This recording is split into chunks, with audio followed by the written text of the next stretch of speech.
تو اس حوالے سے چونکہ آگے پھر محرم ہے، تو ایک جمعہ پر حضرت عمر فاروق رضی اللہ تعالیٰ عنہ کی سیرت وہ مکمل نہیں ہو سکتی تھی،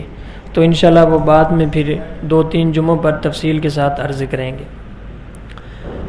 اللہ تعالیٰ نے قرآن مجید میں ارشاد فرمایا لَقَدْ رَضِيَ اللَّهُ عَنِ الْمُؤْمِنِينَ، فرمایا کہ بے شک اللہ مومنوں سے راضی ہو گیا۔ کب؟ اِذْ يُبَايِعُونَكَ تَحْتَ الشَّجَرَةِ،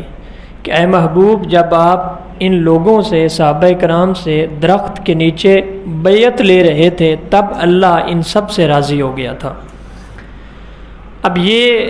آیت نازل ہوئی ہے صلح حدیبیہ کے موقع پر۔ آپ سوچ رہے ہوں گے کہ اس آیت کا حضرت عثمان غنی کے ساتھ کیا تعلق ہے؟ یہ تو سب صحابہ کی شان کے بارے میں نازل ہوئی ہے۔ حقیقت میں اس آیت کا تعلق ہے ہی حضرت عثمان غنی رضی اللہ تعالی عنہ کے ساتھ۔ اس کی وجہ یہ ہے کہ یہ جو صحابہ کرام سے اللہ راضی ہوا ہے، اس کے پیچھے وجہ عثمان غنی تھا، اس کے پیچھے وجہ حضرت عثمان غنی رضی اللہ تعالی عنہ آپ تھے۔ حضور صلی اللہ علیہ وآلہ وسلم نے جب وہاں پہ حدیبیہ کے مقام پر آپ کو روک دیا گیا تو آپ نے وہیں پہ پڑاؤ فرمایا، اور حضرت عثمان غنی کو آپ نے سفیر بنا کر بھیجا مکے کے اندر۔ حضرت عثمان غنی کو مکے کے اندر سفیر کیوں بنا کے بھیجا؟ چونکہ آپ کی شخصیت ایسی تھی کہ اسلام سے پہلے بھی مکے والے آپ کے احسانوں کے نیچے دبے ہوئے تھے، یعنی آپ کی سخاوت کا پہلو جو اسلام کے بعد نمایاں ہوا ہے وہ تو ہے ہی صحیح، لیکن حضرت عثمان غنی کی شخصیت جو ہے یہ وہ شخصیت ہے کہ مکے کے جو کفار تھے، مشرکین تھے، وہ اسلام سے پہلے بھی حضرت عثمان غنی کے احسانات کے نیچے دبے ہوئے تھے۔ آپ کی لوگوں کے ساتھ خیر خواہی، معاملات، بھلائی، یہ ساری چیزیں تھیں۔ حضور نے اس لیے حضرت عثمان غنی کو سفیر بنا کر بھیجا کہ آپ جا کے بات چیت کرو۔ اپنا نمائندہ حضور صلی اللہ علیہ وسلم نے حضرت عثمان غنی کو بنا کر بھیجا۔ حضرت عثمان جب وہاں پہ گئے ہیں تو کسی نے افواہ اڑا دی کہ معاذ اللہ حضرت عثمان کو قتل کر دیا، انہوں نے حضرت عثمان کو قتل کر دیا گیا ہے، شہید کر دیا گیا ہے۔ اب یہ خبر اتنی دردناک تھی رسول اللہ صلی اللہ علیہ وآلہ وسلم کے لیے اور صحابہ کرام کے لیے۔ حضور صلی اللہ علیہ وآلہ وسلم نے وہیں پہ صحابہ کرام سے ارشاد فرمایا کہ اگر واقعتاً عثمان کو شہید کر دیا گیا ہے تو آپ میرے ہاتھ پہ بیعت کریں کہ ہم عثمان کے خون کا بدلہ لیے بغیر یہاں سے نہیں جائیں گے۔ یہ بیعت حقیقت میں حضرت عثمان غنی کے خون کے بدلے پر تھی۔ حضرت عثمان غنی کے خون کے بدلے پر یہ بیعت تھی اس درخت کے نیچے، جس پر اللہ تعالیٰ نے یہ آیت نازل کی لَقَدْ رَضِيَ اللَّهُ عَنِ الْمُؤْمِنِينَ، کہ بے شک اللہ مومنوں سے راضی ہو گیا اِذْ يُبَايِعُونَكَ تَحْتَ الشَّجَرَةِ، کہ جب درخت کے نیچے آپ ان سے بیعت لے رہے تھے۔ بیعت کیا تھی؟ حضرت عثمان کے خون کے بدلے کی بیعت تھی۔ ایک ہاتھ نیچے تھا، صحابہ کرام اپنے ہاتھ اوپر رکھتے جا رہے تھے، بیعت کر رہے تھے حضور کے ہاتھ پر۔ صحابہ کرام آپ کے ہاتھوں کے اوپر اپنے ہاتھ رکھتے جا رہے تھے۔ حضور صلی اللہ علیہ وآلہ وسلم نے اپنا پھر دوسرا ہاتھ جو ہے، ایک ہاتھ سب سے نیچے تھا اور دوسرا ہاتھ آپ نے ان سارے ہاتھوں اوپر آپ نے رکھا، اور آپ صلی اللہ علیہ وسلم نے فرمایا کہ یہ عثمان کا ہاتھ ہے۔ یعنی بخاری شریف کی روایت ہے، یعنی حضور صلی اللہ علیہ وآلہ وسلم نے اپنے ہاتھ کو، اچھا یہ نہیں فرمایا یہ عثمان کی طرف سے ہاتھ ہے، یعنی یہ بھی تو حضور فرما سکتے تھے نا کہ یہ ہاتھ تو میں جو بیعت کر رہا ہوں اور یہ تمہاری طرف سے ہے، اور یہ کہہ دیتے کہ یہ عثمان کی طرف سے ہاتھ ہے۔ یہ نہیں فرمایا عثمان کی طرف سے، فرمایا ھذہ یدو عثمان، فرمایا یہ ہے ہی عثمان کا ہاتھ۔ اس سے بڑی اور فضیلت کیا ہو سکتی ہے کہ حضور صلی اللہ علیہ وآلہ وسلم نے اپنے ہاتھ کو حضرت عثمان غنی کا ہاتھ قرار دیا ہے۔ یہ کون سا ہاتھ ہے؟ اس ہاتھ کی کتنی برکتیں اور عظمتیں ہیں کہ میں اور آپ پہنچ نہیں سکتے، وہاں تک ہماری سوچ نہیں پہنچ سکتی۔ حضور صلی اللہ علیہ وآلہ وسلم نے فرمایا یہ عثمان کا ہاتھ ہے۔ تو یہ حضرت عثمان غنی رضی اللہ تعالیٰ عنہ کی فضیلت اور شان ہے۔ تو اب دیکھیں یہ آیت حضرت عثمان غنی کی فضیلت میں ہی حقیقت میں اتری ہے، چونکہ اللہ صحابہ کرام سے راضی ہوا ہے حضرت عثمان غنی کے خون کی بیعت لینے پر، اور جس پر صحابہ کرام نے اپنی رضامندی ظاہر کی، حضور کے ہاتھ پہ بیعت کی، تو اللہ نے فرمایا کہ اگر تم میرے عثمان کے خون کا بدلہ لینے کے لیے راضی ہو گئے ہو تو میں تم سب سے راضی ہو گیا ہوں۔ اگر تم عثمان کا بدلہ لینے کے لیے راضی ہو گئے ہو تو میں خدا ہو کے تم سب سے راضی ہو گیا ہوں۔ یہ حضرت عثمان غنی رضی اللہ تعالی عنہ آپ کی شان ہے۔ حضرت عثمان غنی رضی اللہ تعالی عنہ، حضور صلی اللہ علیہ وآلہ وسلم کی آپ کے ساتھ محبت کا کیا عالم تھا۔ روایت سنیں، حضرت ابن عباس رضی اللہ تعالی عنہ آپ فرماتے ہیں کہ انا ام کلثوم، حضرت ام کلثوم رضی اللہ تعالی عنہا جو حضور صلی اللہ علیہ وآلہ وسلم کی بیٹی ہیں، کہتے ہیں کہ جاءت الی رسول اللہ صلی اللہ علیہ وسلم، کہتے ہیں کہ حضرت ام کلثوم جو ہیں یہ حضور صلی اللہ علیہ وسلم کے پاس گئیں، فقالت، اور جا کے کہا یا رسول اللہ، اے اللہ کے رسول، زوج فاطمہ خیر من زوجی، حضرت ام کلثوم حضور صلی اللہ علیہ وآلہ وسلم کے پاس گئی ہیں، اور حضرت عبداللہ بن عباس اس روایت کے راوی ہیں۔ آپ کہتے ہیں کہ حضرت ام کلثوم حضور کے پاس گئیں اور جا کے پوچھا یا رسول اللہ، اے اللہ کے رسول، زوج فاطمہ خیر من زوجی، کیا فاطمہ کے شوہر جو ہیں وہ میرے شوہر سے بہتر ہیں؟ یعنی حضرت علی کے متعلق پوچھا حضرت ام کلثوم نے، کیا فاطمہ کے شوہر جو ہیں وہ میرے شوہر سے بہتر ہیں؟ حضور صلی اللہ علیہ وسلم کا جواب سنیں، فاسکت رسول اللہ ملیشن، حضور ایک لمحے کے لیے خاموش ہو گئے۔ آپ نے ان کا سوال سنا اور پھر آپ نے ایک لمحے کے لیے، چونکہ اس کے اندر تقابل تھا، اور تقابل ایسا تھا کہ وہ بھی حضور صلی اللہ علیہ وسلم کی بیٹی ہیں، وہ بھی حضور صلی اللہ علیہ وسلم کی بیٹی ہیں، ادھر علی ہیں ادھر عثمان ہیں، تو انہوں نے حضور صلی اللہ علیہ وسلم سے پوچھا یا رسول اللہ، کیا فاطمہ کے زوج جو ہیں، فاطمہ کے شوہر جو ہیں وہ میرے شوہر سے بہتر ہیں؟ حضور ایک لمحہ خاموش ہونے کے بعد پھر آپ نے فرمایا کہ تمہارا جو شوہر ہے،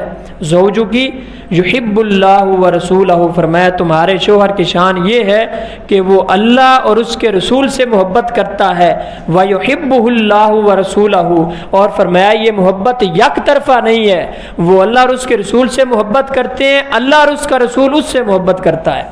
حضور صلی اللہ علیہ وسلم نے فرمایا کہ عثمان غنی کی شان یہ ہے کہ یہ اللہ اور اس کے رسول سے محبت کرتے ہیں، اور اللہ اور اس کے رسول عثمان غنی سے محبت کرتے ہیں۔ عثمان غنی رضی اللہ تعالی عنہ کے اوصاف میں سے دو اوصاف بڑے نمایاں تھے، سخاوت اور حیا۔ اس کا یہ مطلب نہیں ہے کہ یہ دو اوصاف اور کسی صحابہ کرام کسی صحابی کے اندر موجود نہیں تھے، نہیں، ہر صحابی کا ایک اعزاز ہے، اس کے اندر کوئی وصف بہت زیادہ نمایاں تھا۔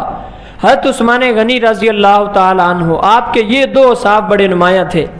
ابن ماجہ شریف کی روایت ہے، حضور صلی اللہ علیہ وسلم نے ارشاد فرمایا ارحموا امتی بامتی ابو بکر، فرمایا کہ میری امت میں سے، میری امت کے معاملے میں حضرت ابو بکر صدیق سب سے زیادہ نرم دل ہیں۔ آپ یعنی امت کے معاملے میں بڑے نرم دل تھے۔ فرمایا کہ ارحم امتی بامتی ابو بکر، میری امت میں سے امت کے حوالے سے سب سے نرم دل جو ہیں کون ہیں؟ حضرت ابو بکر صدیق۔ اور فرمایا واشدہم فی دین اللہ عمر، اور فرمایا کہ دین کے معاملے میں میری امت میں سب سے زیادہ سخت جو ہیں وہ عمر فاروق ہیں، یعنی دین کے معاملے میں وہ کسی سے رو روایت نہیں کرتے، خلافت کے معاملے میں، دین کے معاملے میں، اللہ کے احکامات کے معاملے میں، قرآن اور سنت کے معاملے میں۔ اس لیے صحابہ کرام کے اندر یہ بات مشہور تھی کہ حضرت عمر فاروق بڑی سخت طبیعت کے ہیں، دین کے معاملے میں آپ کی طبیعت کے اندر کوئی لچک نہیں تھی، دین کے معاملے میں آپ کی طبیعت کے اندر کوئی نرمی نہیں تھی، جو حکم ہے سو ہے، آپ اس کے اوپر اسی طرح کاربند رہتے تھے۔ اور پھر تیسرے نمبر پہ حضور صلی اللہ علیہ وسلم نے ارشاد فرمایا وَأَصْدَقُهُمْ حَيَاءً عثمان، اور فرمایا کہ میری امت میں سے سب سے زیادہ حیا والی شخصیت جو ہے وہ عثمان غنی ہے۔ حضرت عثمان غنی رضی اللہ تعالی عنہ آپ کے متعلق حضور نے فرمایا میری امت میں سے سب سے زیادہ حیا دار اور حیا والی شخصیت وہ عثمان غنی ہیں۔ آگے فرمایا وَأَقْدَاهُمْ عَلِيُّ بْنُ أَبِي طَالِبٍ، اور فرمایا میری امت میں سب سے بڑے قاضی جو ہیں فیصلہ کرنے والے وہ فرمایا کہ وہ علی ہیں۔ اور پھر فرمایا وَأَقْرَأُهُمْ لِكِتَابِ اللَّهِ أُبَيُّ بْنُ كَعْبٍ، اور فرمایا میری امت میں سب سے بڑے قاری جو ہیں وہ ابی بن کعب ہیں۔ ابی بن کعب بڑا خوبصورت قرآن مجید پڑھا کرتے تھے، بلکہ حضور صلی اللہ علیہ وسلم خود انہیں فرماتے تھے قرآن مجید ہمیں سناؤ، تو فرمایا کہ میری امت میں سے سب سے بہترین قاری کتاب اللہ کے لحاظ سے ابی بن کعب ہیں، اور پھر فرمایا وَأَعْلَمُهُمْ بِالْحَلَالِ وَالْحَرَامِ مُعَاذُ بْنُ جَبَلٍ، اور فرمایا کہ میری امت میں سب سے بڑا عالم حلال اور حرام کے معاملے میں وہ معاذ بن جبل ہے، کہ حلال چیزوں کے بارے میں اور حرام چیزوں کے بارے میں سب سے زیادہ علم اب یہ یعنی اس کا یہ مطلب نہیں ہے کہ باقی صحابہ کو اس کا علم نہیں تھا، یا جو ایک صحابی کی خصوصیت ہے وہ باقی کے اندر موجود نہیں تھی۔ حضرت ابی بن کعب قرآن پڑھتے تھے تو باقی صحابہ بھی خوبصورت پڑھتے تھے، لیکن یہ ایک نمایاں وصف تھا کسی نہ کسی ایک صحابی کے اندر، حضور صلی اللہ علیہ وآلہ وسلم نے اس ایک خوبی کا ذکر کیا۔ اور پھر آپ نے فرمایا وَأَفْرَدُهُمْ زید بن ثابت، اور آپ نے فرمایا کہ میری امت میں سے علم وراثت جو ہے، علم الفرائض، وراثت کا علم، ترکے کا علم جو ہے، یہ سب سے زیادہ جس شخص کے پاس ہے وہ زید بن ثابت کے پاس ہے۔ اور پھر فرمایا الا وَإِنَّا لِكُلِّ أُمَّةٍ أَمِينًا، فرمایا کہ ہر امت میں سے ایک امین ہوتا ہے، اور فرمایا وَأَمِينُ هَذِهِ الْأُمَّةِ، فرمایا کہ اس امت کا امین جو ہے ابو عبیدہ بن الجراح، فرمایا کہ میری امت کا امین جو ہے وہ ابو عبیدہ بن الجراح ہے۔ تو یہ حدیث ہے، اس کے اندر حضور صلی اللہ علیہ وسلم نے صحابہ کرام کی ایک ایک نمایاں وصف کا ذکر کیا ہے۔ حضرت عثمان غنی کا ذکر کرتے ہوئے آپ نے فرمایا کہ میری امت میں وَأَصْدَقُهُمْ حَيَّاءً عثمان، کہ میری امت میں سے سب سے زیادہ حیا دار، حیا والی شخصیت حضرت عثمان غنی رضی اللہ تعالی عنہ آپ کی تھی۔ اور پھر آپ کی اندر یہ وصف کس قدر نمایاں تھا،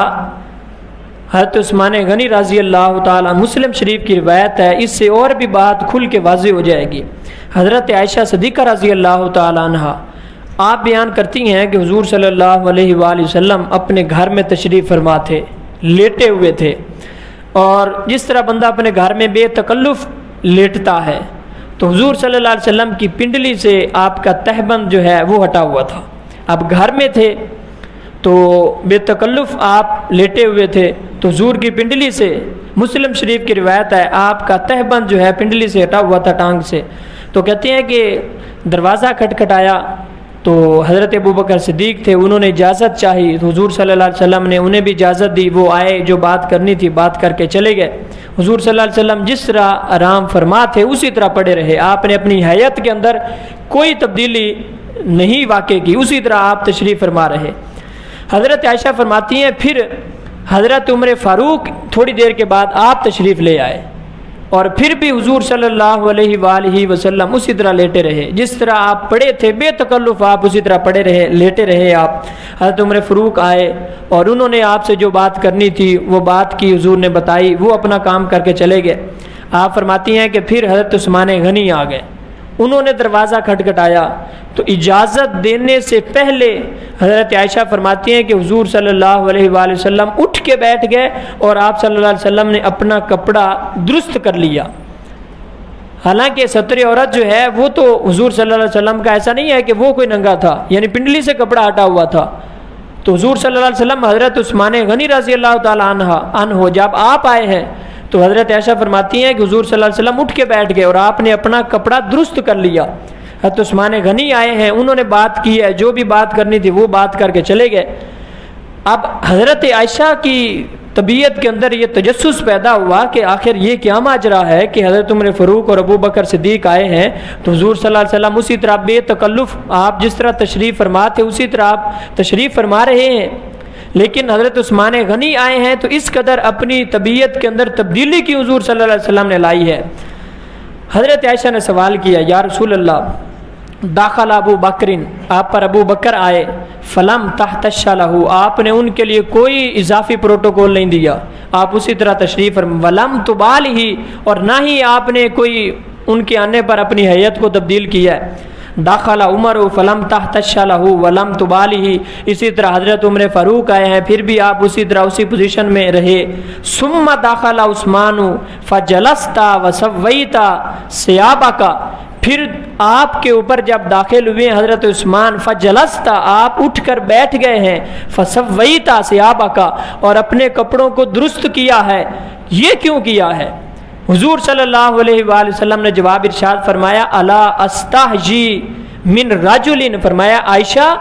اگر تم نے مجھ سے یہ پوچھا ہے تو پھر جواب سنو، الا استحجی، فرمایا کیا میں اس بندے سے، من رجل، اس بندے سے حیا نہ کروں، اس بندے کا حیا نہ کروں، تستحیی منہ الملائکہ، تو جس بندے کا فرشتے بھی حیا کرتے ہیں، اور فرشتے بھی جس کے سامنے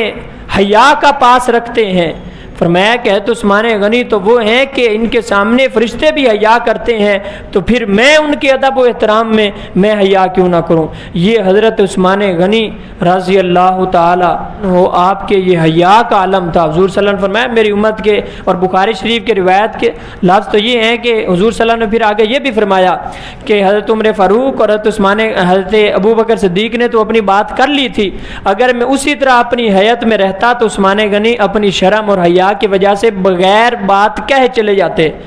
اپنی بات نہ کرتے، بغیر کچھ ہی واپس چلے جاتے، اپنی بات نہ کر سکتے، تو اس لیے میں نے ان کے حیا کی وجہ سے اپنی حیات کو تبدیل کیا ہے۔ پھر حضرت عثمان غنی رضی اللہ تعالی عنہ آپ کی شخصیت کا ایک نمایاں وصف ادب رسول کے والے سے ہے۔ ادب رسول آپ کی ذات کے اندر یوں سمجھ لیں کوٹ کوٹ کے بھرا ہوا تھا۔ آپ خود ارشاد فرماتے ہیں، ابن ماجہ شریف کی روایت ہے، آپ کہتے ہیں کہ جس دن سے میں نے، ویسے تو آپ کی شخصیت حیا کے والے سے ان لوگوں میں سے تھی، زمانہ جاہلیت میں بھی آپ فرماتے ہیں کبھی میں نے بدکاری کا کام نہیں کیا، یعنی جتنی بھی برائیاں قریش مکہ کے اندر موجود تھیں، جتنی بھی اس وقت بری خصلتیں لوگوں کے اندر موجود تھیں، ان میں سے کوئی خصلت حضرت عثمان غنی رضی اللہ تعالیٰ عنہ آپ کے اندر موجود نہیں تھی، چونکہ اس وقت بھی کچھ لوگ ایسے تھے جو سلیم فطرت پر قائم تھے، اپنی فطرت سلیمہ پر قائم تھے، لیکن آپ کے حیا اور ادب کا عالم یہ ہے، کہتے ہیں جس دن سے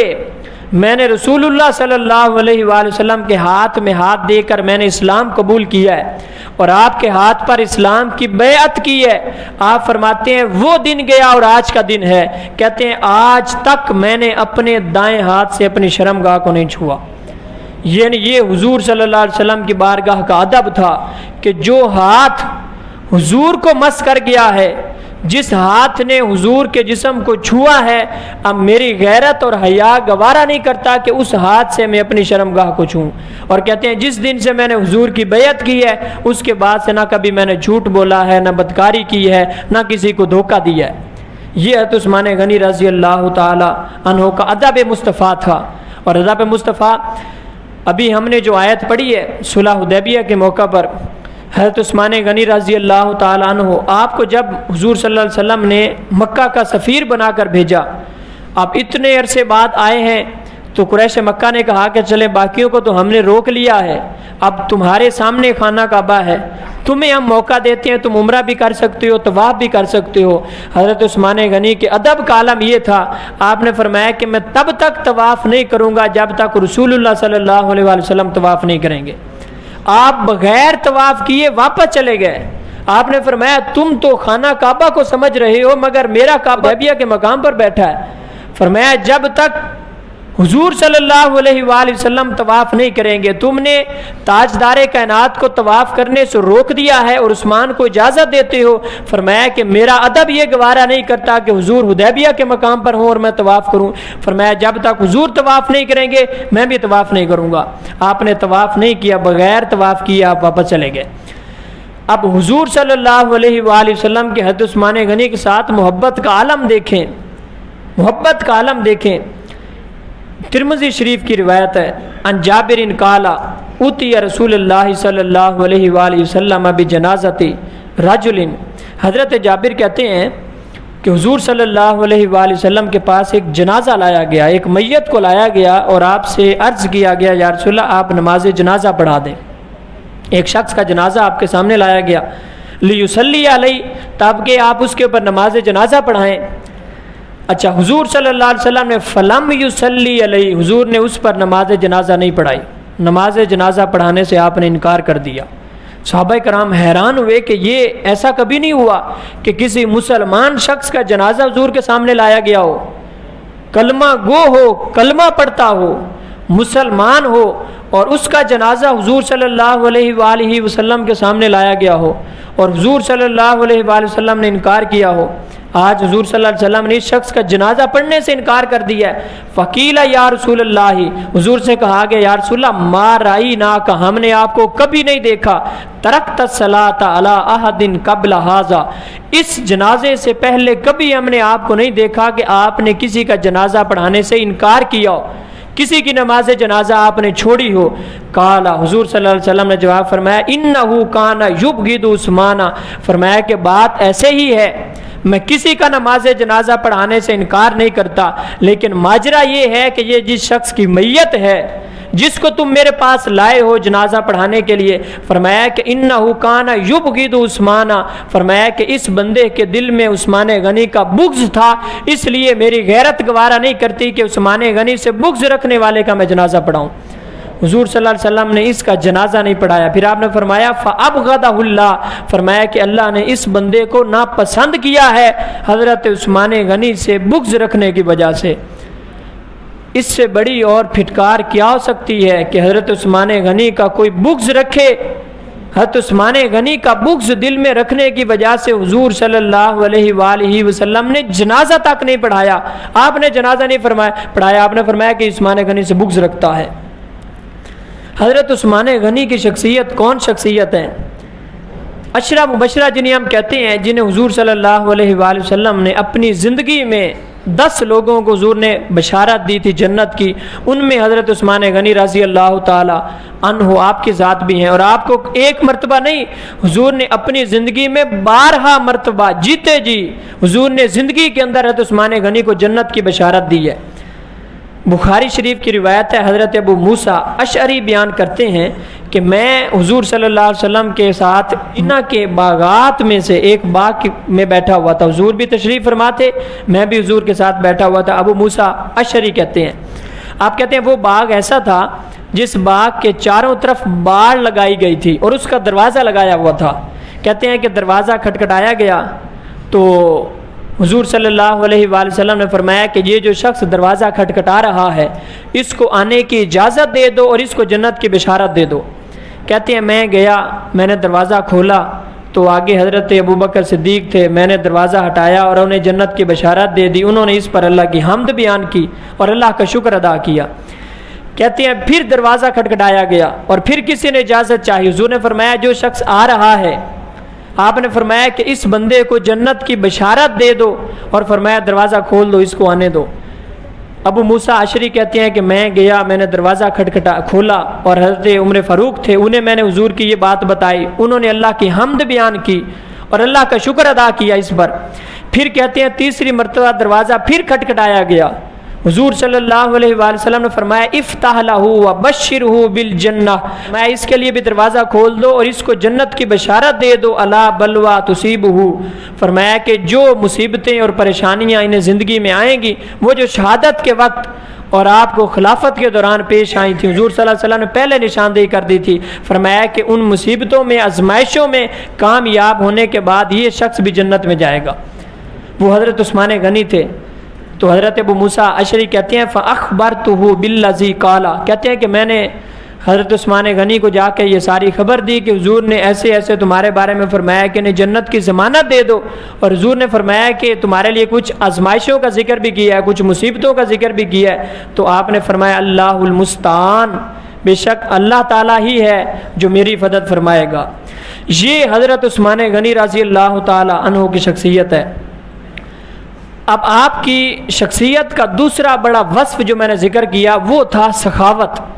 یعنی کمال درجے کی سخاوت آپ کے اندر موجود تھی۔ حضور صلی اللہ علیہ وآلہ وسلم کی ذات کے لیے اور اسلام کے لیے بے دریغ آپ نے پیسہ اور دولت بہایا ہے۔ حضرت عثمان غنی آپ دیکھیں، جہاں پہ مدینے میں پانی کا مسئلہ تھا تو عثمان غنی، جنگوں میں سامان جنگ کا مسئلہ تھا تو عثمان غنی، اور مسجد نبوی کی توسیع کا معاملہ تھا تو عثمان غنی، جہاں پر بھی دولت کی بات آئی ہے، ضرورت پڑی ہے، سب سے پہلے حضرت عثمان غنی نے اپنا ہاتھ کھڑا کیا ہے۔ مسجد نبوی تو جب حضور صلی اللہ علیہ وآلہ وسلم تشریف لائے تو آپ نے بنائی ایک جگہ خرید کے، بعد میں جب تعداد بڑھتی گئی، لوگ مسلمان ہو گئے تو جگہ تنگ پڑ گئی۔ حضور صلی اللہ علیہ وآلہ وسلم نے فرمایا یہ مسجد کے ساتھ جو کسی شخص کی جگہ ہے، کھلیان ہے، کون ہے جو بندہ اس کو خرید کر اللہ رب العزت کے ہاں بخشش اور مغفرت چاہتا ہے۔ حضرت عثمان غنی رضی اللہ تعالی عنہ نے آپ نے 20 یا 25,000 درہم میں وہ جگہ خرید کر مسجد نبوی میں شامل کر دی تھی۔ آج بھی قیامت تک کے لیے لوگ اس جگہ پہ نماز پڑھتے ہیں۔ ایک عام بندہ مسجد بنائے، حضور صلی اللہ علیہ وسلم ارشاد فرماتے ہیں من بن اللہ مسجدن بن اللہ تعالی بیتن فی الجنہ، کہ جس بندے نے ایک گھر اللہ کے لیے بنایا اللہ اس کا گھر جنت میں بنا دے گا۔ یہ تو عام اللہ کا گھر ہے، اور جو شخص مسجد نبوی بنا دے اس کی شان کا عالم کیا ہوگا۔ حضرت عثمان غنی نے 20 یا 25,000، اور اس کا ذکر پھر آپ نے کیا ہے اپنے شہادت کے وقت، جب آپ کو گھیرے میں لیا ہوا تھا اور بلوائی آپ کے اوپر چڑھ آئے تھے، تو حضرت عثمان غنی چھت کے اوپر چڑھے ہیں، تو آپ نے ایک ایک بات ان کے سامنے رکھی ہے، فرمایا کہ کیا میں وہی عثمان نہیں ہوں جن کے بارے میں حضور نے فرمایا تھا مدینے میں آنے کے بعد کہ کون ہے جو یہ کنواں خرید کر جنت حاصل کرنا چاہتا ہے، تو وہ کنواں میں نے خرید کے دیا تھا۔ پھر آپ نے سب نے کہا کہ ہاں آپ ہی ہیں۔ پھر حضرت عثمان غنی نے کہا کہ کیا میں وہ عثمان ہوں جو پورے مدینے کو پانی پلاتا تھا اور آج تم نے میرے اوپر پانی بند کر دیا ہے۔ پھر حضرت عثمان غنی نے کہا کیا میں وہی عثمان نہیں ہوں کہ مسجد نبوی کو جب توسیع کی ضرورت تھی تو میں نے 20 یا 25,000 درہم میں وہ جگہ خرید کر مسجد نبوی کے نام کی تھی، ساتھ ملا دیا تھا۔ کہا کہ جس عثمان کی خریدی ہوئی مسجد میں سارا جہان نماز پڑھتا تھا، آج اسی عثمان کو اسی مسجد نبوی سے روک دیا گیا، میں گھر پر نماز پڑھنے پر مجبور ہوں۔ سب نے کہا کہ آپ واقعی ہی ہیں، آپ نے یہ سب کچھ کیا تھا۔ آپ پھر فرماتے تھے یا اللہ گواہ ہو جا، یہ سارے لوگ مانتے تو ہیں لیکن عثمان کے بغض کی وجہ سے اور اپنے ذاتی مفاد کی وجہ سے مجھے قتل کرنا چاہتے ہیں۔ حضرت عثمان غنی رضی اللہ تعالیٰ عنہ آپ کے پاس دولت، اور آپ دیکھیں کہ سب سے زیادہ خلافت جو ہے حضرت عثمان غنی کا دور ہے، 12 سال۔ حضرت ابوبکر صدیق اور حضرت عمر فاروق آپ کے دونوں خلفاء کی خلافت کا دورانیہ ملا کر اکیلے حضرت عثمان غنی کی خلافت کے دورانیے کے برابر بنتا ہے۔ یعنی آپ 12 سال جس نے حکومت کی ہے، خلیفہ تھے، اور دولت تو آپ کے پاس تھی ہی تھی۔ یہی دو چیزیں ہوتی ہیں نا آج کے دور میں بھی، کسی کو شہرت چاہیے، ہوتا چاہیے، دولت چاہیے، وہ ساری کی ساری چیزیں حضرت عثمان غنی کے پاس تھیں۔ یہ ہونے کے باوجود آپ کی خشیت کا عالم کیا تھا۔ ترمذی شریف کی روایت ہے، کہتے ہیں کان عثمان رضی اللہ عنہ اذا وقف علی قبر بکا، حضرت عثمان غنی جب کسی قبر پر کھڑے ہوتے، یعنی یہ سب کچھ ہونے کے باوجود ہماری حالت تو یہ ہے کہ کسی کے پاس چھوٹا سا عہدہ آ جائے، وہ ایک شہر کا میئر کیا ایک کونسلر بن جائے تو وہ پھولا نہیں سماتا، اور وہ چیئرمین بن جائے تو وہ پتہ نہیں اپنے آپ کو کیا سمجھتا ہے، اور اس کے اندر بھی ایک چھوٹا سا فرعون آ جاتا ہے، اللہ ماشاء اللہ۔ لیکن یہ دیکھیں 12 سال جس نے خلافت کی ہے اور جس کے پاس اتنی دولت ہے کہ میں اور آپ سوچ نہیں سکتے، خشیت عالم۔ اور ہمارا چونکہ مزاج یہ ہے کہ ہم شان پڑھتے ہیں، فضیلت پڑھتے ہیں، اور وہ باب چھوڑ دیتے ہیں شخصیات کا جس کی وجہ سے ان کی یہ شان اور یہ فضیلت ہے، اور جو ان کی اصل خصائل ان کے اندر جو عادات ہیں وہ باب ہم نہیں پڑھتے۔ حضرت عثمان غنی کا وہ باب بھی سنیں۔ ترمذی شریف کے اندر آتا ہے کان عثمان رضی اللہ اذا وقف علی قبر، آپ جب بھی کسی قبر پر کھڑے ہوتے بکا زارو قطار رونے لگتے، حتی یبل لحیتہ، یہاں تک کہ آپ کی داڑھی مبارک جو ہے وہ آپ کے آنسوؤں سے تر ہو جاتی، آپ روتے آپ کی داڑھی آنسوؤں سے تر ہو جاتی۔ فقیل لہ، آپ سے کہا گیا تذکر الجنہ، آپ کے سامنے جنت کا ذکر کیا جاتا ہے، والنار، اور دوزخ کا ذکر کیا جاتا ہے، آخرت کا ذکر کیا جاتا ہے، تو آپ اتنے نہیں روتے ہیں۔ وتبکی من ھذا، اور قبر پر آپ کس قدر کیوں روتے ہیں، یعنی آخرت کے مراحل دوزخ کا جہنم کا ذکر کیا جاتا ہے تو آپ نہیں روتے، لیکن جب قبر پر آپ آتے ہیں قبر کے ذکر پر آپ اتنا کیوں روتے ہیں۔ فقال، حضرت عثمان غنی فرماتے ہیں ان رسول اللہ صلی اللہ علیہ وآلہ وسلم قال، کہتے ہیں کہ میں نے رسول اللہ سے سنا تھا ان القبر اول منزل من منازل الآخرۃ، حضور نے فرمایا تھا کہ بے شک قبر جو ہے یہ انسان کے آخرت کے منازل میں سے ایک منزل ہے، پہلی منزل ہے۔ آخرت کے منازل جب شروع ہوتے ہیں تو حضور نے فرمایا تھا کہ قبر جو ہے یہ انسان کے آخرت کے منازل میں سے پہلی منزل ہے۔ فَإِن نَجَا مِنْهُ، جو شخص اس پہلی منزل میں نجات پا گیا، فَمَا بَعْدَهُ أَيْسَرَ مِنْهُ، باقی کی منازل بھی اس کے لیے آسان ہوں گی۔ اور فرمایا وَإِن لَّمْ يَنْجُ مِنْهُ، اور جو اس پہلی منزل میں پھنس گیا، یہاں پہ نجات نہ پا سکا فما بعدہ اشد منہ، تو باقی کی جتنی بھی منازل ہوں گی وہ اور زیادہ سخت ہوں گی۔ اس لیے کہتے ہیں کہ میں قبر کے لیے اور قبر کا ذکر سن کر اس لیے روتا ہوں کہ اللہ تعالیٰ مجھے قبر میں نجات عطا فرما دے تو آگے کی منازل بھی آسان ہو جائیں گی۔ اور پھر فرمایا قال وقال رسول اللہ ما رأیت منظرا قط الا والقبر افزع ومنہ، کہتے ہیں میں نے حضور صلی اللہ علیہ وسلم سے یہ بھی سنا ہے، حضور فرماتے ہیں کہ میں نے قبر سے زیادہ خوف زدہ منظر کوئی نہیں دیکھا۔ یعنی قبر، یہ رسول اللہ صلی اللہ علیہ وسلم کے آپ کا فرمان ہے۔ آپ حضرت عثمانی گنے کہتے ہیں میں نے رسول اللہ سے سنا ہے کہ قبر سے زیادہ خوف زدہ مرحلہ میں نے نہیں دیکھا۔ تو اگر جو شخص اس پہلے مرحلے سے پاس ہو گیا اس کے آگے کی منازل بھی آسان ہوں گی۔ یہ آپ کا خشیت الہی کا عالم تھا۔ آخری ایک بات سن لیں، حضرت عثمان غنی اخلاق کے لحاظ سے آپ کا کیا عالم تھا۔ آپ کے اوصاف میں سے حضرت ابو ہریرہ کہتے ہیں قالا دخلت علیہ، کہتے ہیں کہ مجھ پر میرے پاس آئیں رقیہ بنت نبی جی صلی اللہ علیہ وسلم، کہتے ہیں حضور صلی اللہ علیہ وسلم کی بیٹی، آپ کی بیٹی حضرت رقیہ آپ میرے پاس آئیں وفی یدیہا مشتن، اور کہتی ہیں کہ حضرت رقیہ کے ہاتھ میں کنگا تھا، میرے پاس آئیں اور آپ کے ہاتھ میں کنگا تھا۔ فقالت، آپ کہنے لگے خارج رسول اللہ من عندی آنفا، آپ نے کہا کہ ابھی ابھی میرے پاس رسول اللہ گئے ہیں، اس کنگے سے میں نے آپ کے بالوں کو درست کیا ہے، آپ کے بالوں کو سنوارا ہے۔ رجلت راسہ، آپ کے سر پر یہ کنگا میں نے ابھی ابھی پھیرا اس لیے میرے ہاتھ میں ہے۔ فقال، پھر حضور صلی اللہ علیہ وآلہ وسلم نے حضرت رقیہ سے کہا کیف تجدین ابا عبداللہ، کہ اے رقیہ تم ابو عبداللہ، یہ حضرت عثمان غنی کی کنیت ہے چونکہ آپ کے بیٹے کا نام عبداللہ تھا۔ کہتے ہیں کہ حضور صلی اللہ علیہ وسلم نے حضرت رقیہ سے پوچھا کہ اے میرے بیٹی بتاؤ تم نے عثمان کو کیسا پایا ہے، ان کا اخلاق کیسا ہے، تمہارے ساتھ معاملہ کیسا ہے، عثمان کو تم نے کیسا پایا؟ قلت خیر الرجال، حضرت رقیہ نے کہا یا رسول اللہ میں نے بہت اچھا پایا، سب انسانوں میں سے اچھے انسان ہیں۔ اب حضور صلی اللہ علیہ وسلم فرمانے لگے من اشبہ اصحابی بی خلقا، فرمایا رقیہ ہمیشہ عثمان غنی کی عزت کرنا، کیوں؟ فرمایا کہ یہ میرے تمام صحابہ کرام میں سے حسن اخلاق کے حوالے سے سب سے زیادہ میرے ساتھ مشابہت رکھتا ہے۔ حضور کا خلق کیا ہے؟ خلق عظیم،